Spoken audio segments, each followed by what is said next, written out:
Iban a más de 210 kilómetros por hora cuando el mundo, literalmente, dejó de respirar.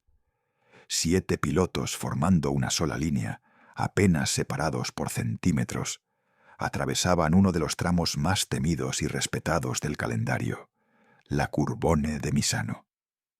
Una curva a derechas tomada a fondo, sin margen de error, donde el más mínimo fallo se paga muy caro.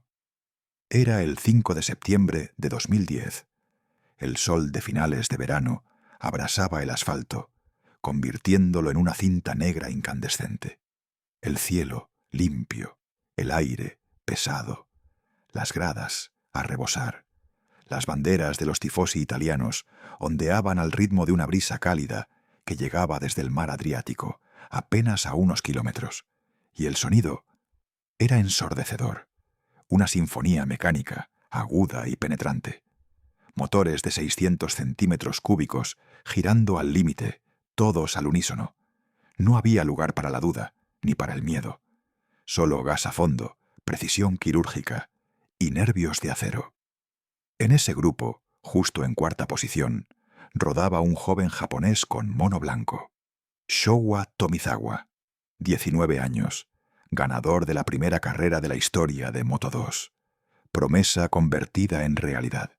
Carismático, sonriente, diferente. Y fue ese mismo mono blanco el que dio un pequeño temblor. Apenas un gesto, imperceptible para el ojo inexperto. Pero en la pista, un temblor así puede ser el principio del fin. Un latido después, el cuerpo de Tomizawa ya estaba deslizándose por el asfalto. Su moto, incontrolable. Él, en el peor sitio posible, justo en la trazada de los que venían detrás. Alex de Angelis y Scott Redding no tuvieron ni un parpadeo para reaccionar. No había tiempo, no había espacio. 2 golpes devastadores en una fracción de segundo. Y entonces Misano se quedó en silencio. El murmullo entusiasta de las gradas se transformó en un único sonido, el del horror. Gritos ahogados, manos en la boca, miradas que no querían mirar. El rugido de los motores dio paso a un vacío abrumador. Y en ese instante, el Gran Premio de San Marino dejó de ser una carrera. Pasó a ser una pesadilla. Porque el que yacía inmóvil en la pista no era un piloto cualquiera. Era el chico que nunca dejaba de sonreír. El que bromeaba en el paddock. El que parecía pilotar con alegría en vez de tensión. Para entender por qué su pérdida fue como un puñetazo en el pecho para tantos, hay que mirar más allá del casco, más allá del dorsal. Hay que conocer al chico tras la visera. Showa Tomizawa nació el 10 de diciembre de 1990, en Chiba, Japón. Desde que tuvo uso de razón, su mundo giró en torno a las motos. Su padre, dueño de un taller mecánico, convirtió su infancia en una mezcla constante de grasa, carburadores y carenados de colores brillantes. A los 3 años, mientras otros niños aprendían a montar en triciclo, él ya dominaba una pocket bike. Una moto en miniatura, sí, pero que exigía reflejos reales y nervios templados. Los fines de semana, mientras sus compañeros de clase jugaban a la consola o veían dibujos animados, Showa pasaba horas en circuitos de karts, rodando, cayendo, levantándose, perfeccionando líneas, aprendiendo a leer el asfalto. No le importaba que los demás fueran mayores, más altos, más fuertes. Los perseguía igual, y a veces los adelantaba. Sus padres no eran ricos, ni siquiera estaban acomodados, pero tenían algo que a veces vale mucho más, una fe inquebrantable. Y Showa, por su parte, tenía un regalo. No solo talento, tenía algo que no se entrena, que no se compra, que no se finge. Una alegría auténtica cada vez que se subía a una moto. Un brillo en los ojos que decía todo sin necesidad de palabras. No competía solo por ganar. Competía porque montar en moto lo hacía feliz. Y esa felicidad se notaba en cada curva. En la adolescencia, Showa ya no era una promesa. era una realidad visible en cada circuito del motociclismo japonés. Mientras otros chicos de su edad pensaban en exámenes o videojuegos, él afinaba frenadas y recortaba décimas. En 2006, con apenas 15 años, se ganó el respeto de todos al convertirse en el novato del año en el campeonato All Japan de 125 centímetros cúbicos.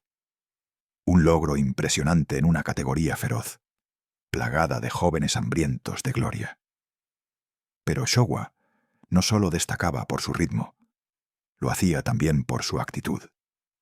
Mientras el paddock estaba lleno de rostros serios, concentrados, con tensión en cada gesto, él era diferente.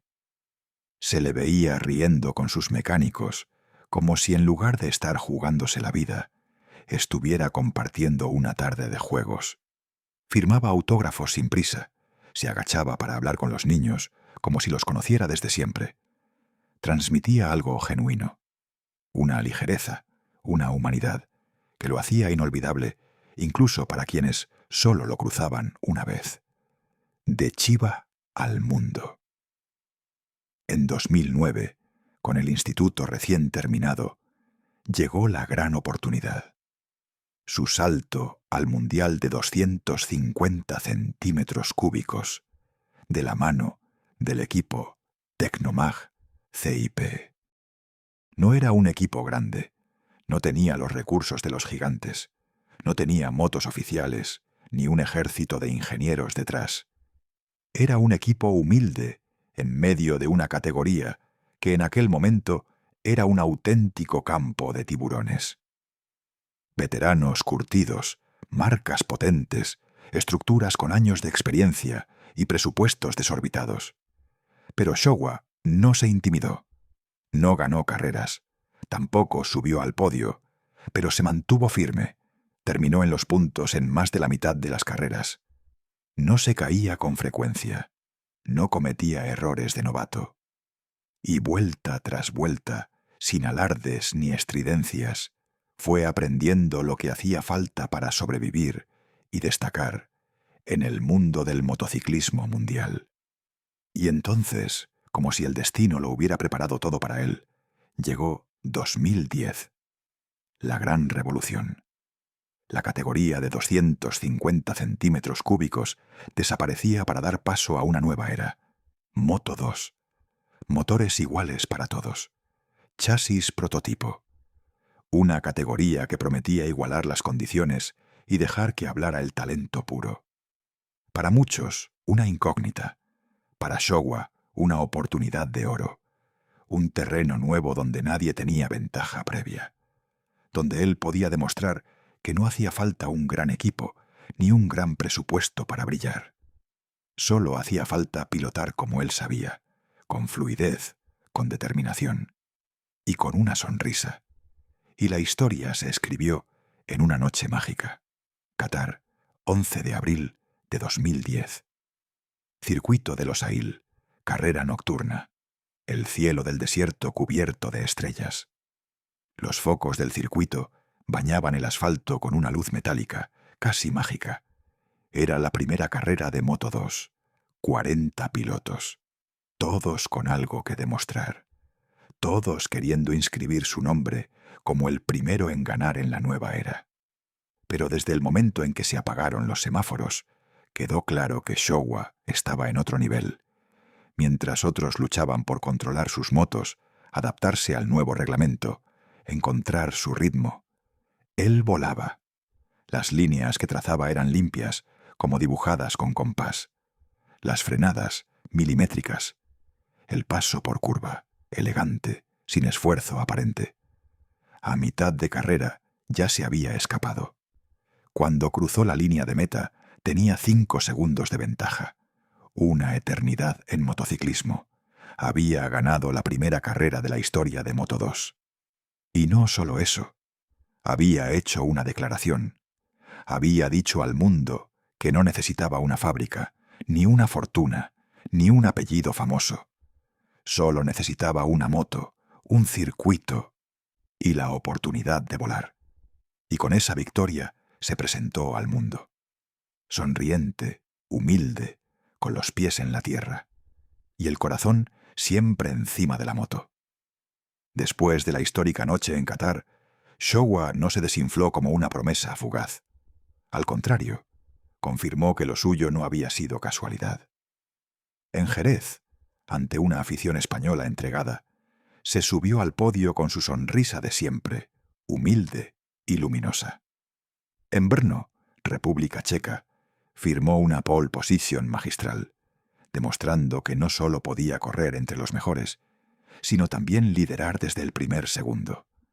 La temporada avanzaba y él seguía ahí, rápido, constante, sólido. En un campeonato lleno de altibajos, Showa era ese piloto que siempre encontraba su lugar en la zona alta, y lo hacía sin aspavientos, sin necesidad de levantar la voz. En septiembre ocupaba la 7ª posición en la clasificación general. Un resultado impresionante para un debutante. Pero más allá de los números, lo que realmente lo distinguía era su actitud. Siempre accesible, siempre sonriente. Era querido por los rivales, respetado por los equipos, admirado por el público. Tenía ese algo difícil de explicar, una mezcla de frescura y determinación, de carisma natural y respeto por el deporte. Un joven piloto que recordaba a todos por qué se enamoraron alguna vez de las motos. Y entonces llegó Misano. 5 de septiembre de 2010, 12ª ronda del Mundial. La costa adriática italiana ofrecía un día perfecto para las carreras. El cielo despejado, la temperatura ideal.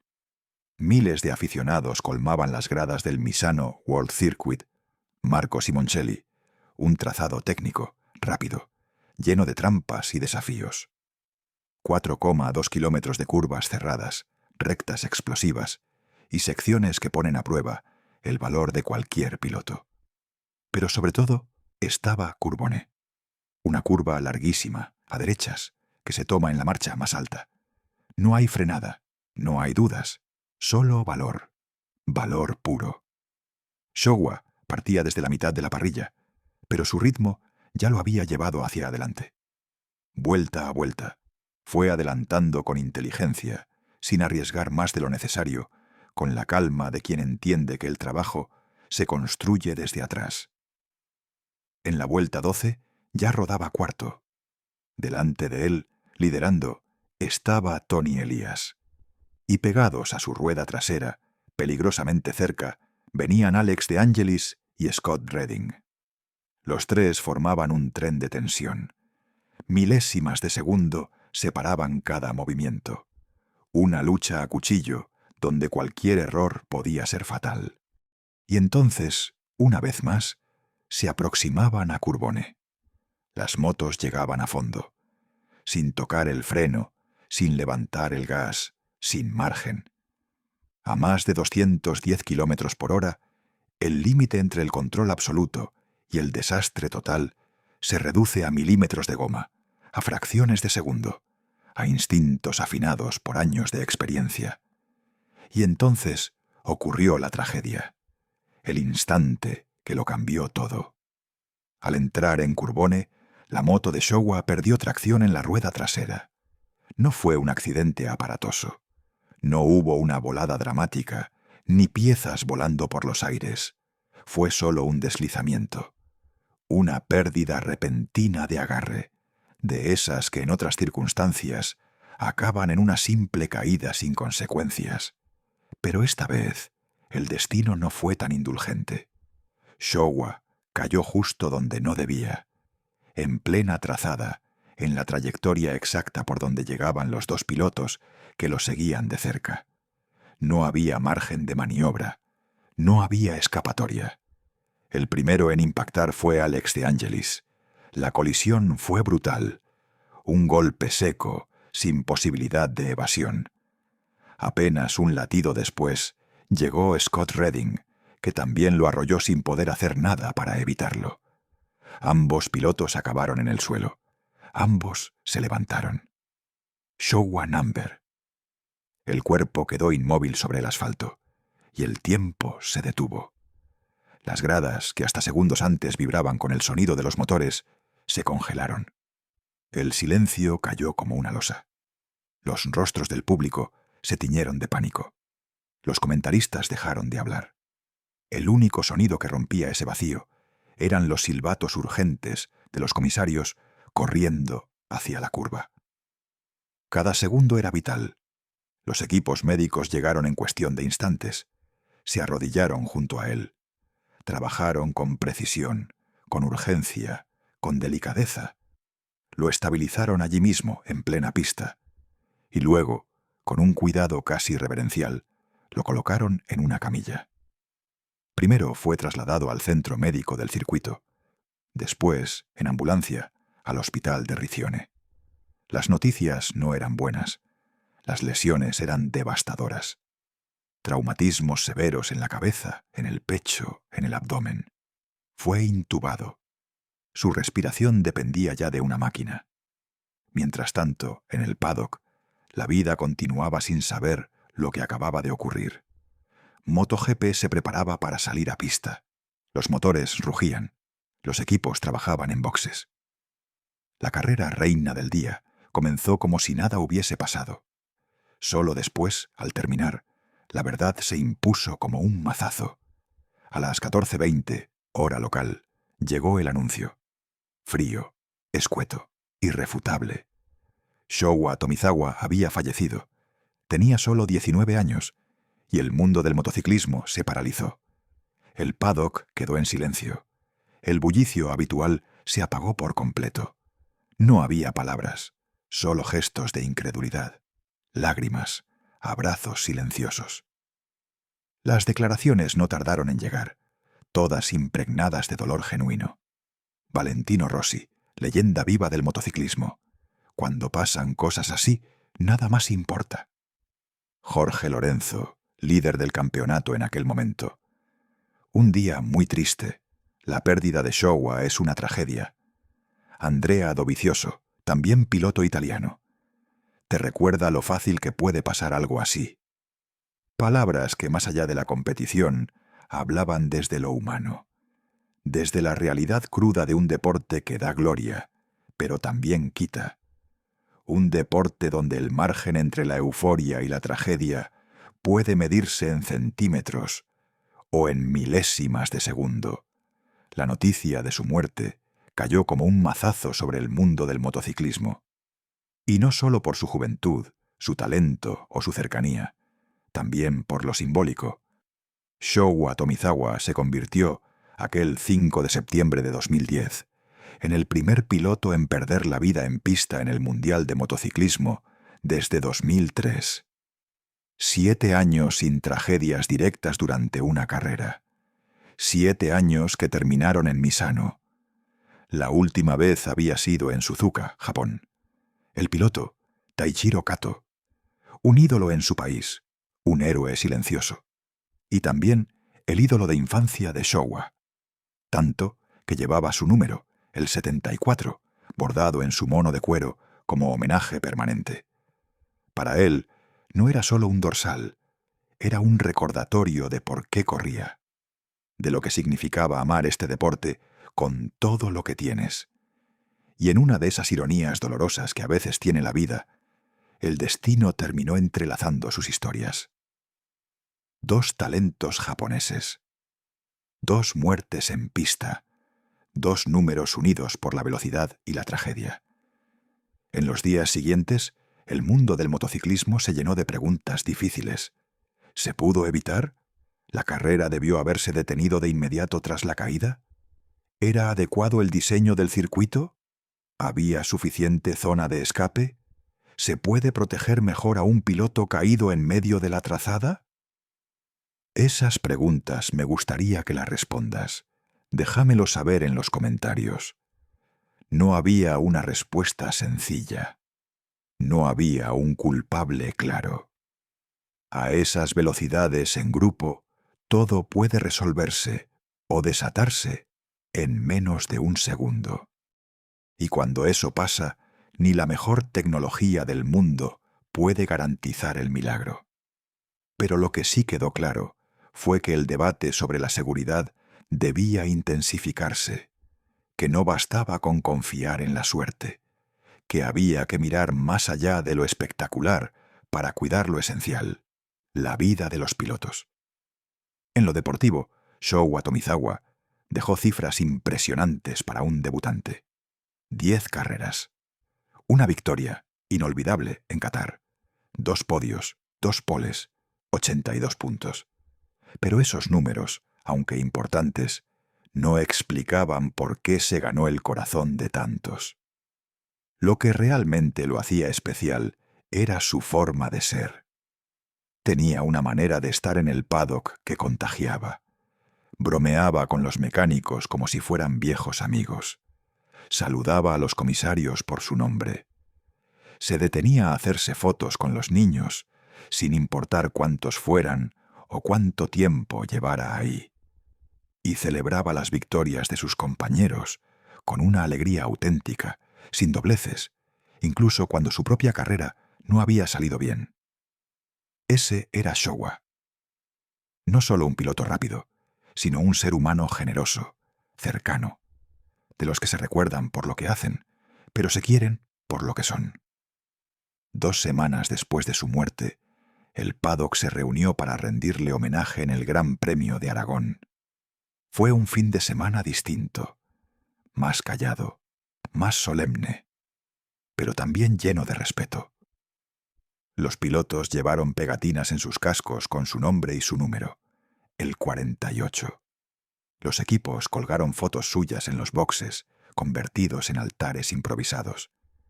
Y Moto2 tomó una decisión sin precedentes: retirar su dorsal. Desde ese día, nadie volvería a correr con el 48 en esa categoría, porque ese número ya no era solo un número, era un símbolo, un recuerdo permanente de un joven que amaba montar en moto, y lo hacía con el corazón por delante. Fue un adiós silencioso, digno, sin artificios ni espectáculos, pero en todos los rincones del paddock, en cada equipo, en cada conversación, se repetía lo mismo: su sonrisa, esa sonrisa amplia, limpia, sincera, su alegría contagiosa, que parecía incompatible con la presión y el riesgo constante del motociclismo de élite. Eso fue lo que quedó grabado, porque Showa Tomizawa no desapareció entre el ruido del campeonato. No fue una nota al pie, ni una estadística más. Su historia sigue viva. Su nombre sigue presente cada vez que se habla de seguridad. Fue y sigue siendo motor de cambios, mejores protocolos médicos, mayor protección en pista, más conciencia sobre el peligro real que corren los pilotos vuelta a vuelta. En Japón, su figura es casi mítica. Muchos de los jóvenes pilotos que hoy compiten crecieron viendo esa carrera nocturna en Qatar, con los ojos brillando. Soñaban con ganar como él, no por imponerse, sino por hacerlo con clase, con calma, con elegancia y con una sonrisa. Si cierras los ojos, todavía puedes verlo. Qatar, abril de 2010, mono blanco, número 48. Un adolescente en posición de ataque. Cuerpo fluido sobre la moto. Visor bajo. Los focos del circuito reflejando el casco mientras traza una curva perfecta. Y dentro, detrás de ese casco, una sonrisa. No porque estuviera ganando, sino porque estaba montando. Ese era Showa Tomizawa. No el accidente, no la tragedia, la alegría, el estilo, la prueba viviente de que se puede perseguir un sueño a más de 210 kilómetros por hora, y aún así tener el corazón para saludar al público en la vuelta de honor. El motociclismo, como todo gran deporte, siempre implicará riesgo. Y hay quienes lo aceptan y corren igual, por la pasión, por el arte de pilotar, por la posibilidad de dejar una huella. Si eres fan, honra su memoria, comparte su historia, apoya la seguridad. Y cuando veas a un joven piloto en la parrilla de salida, con una sonrisa en la cara, recuerda, así empiezan las leyendas. Porque mientras sigamos contando su historia, Showa sigue ahí fuera, a fondo por Curbone, persiguiendo el horizonte. Y si te ha gustado esta historia, suscríbete, dale like y compártela con alguien más. Apóyanos para seguir contando historias como es la de Tommy, cuyas vidas y legados merecen ser contados.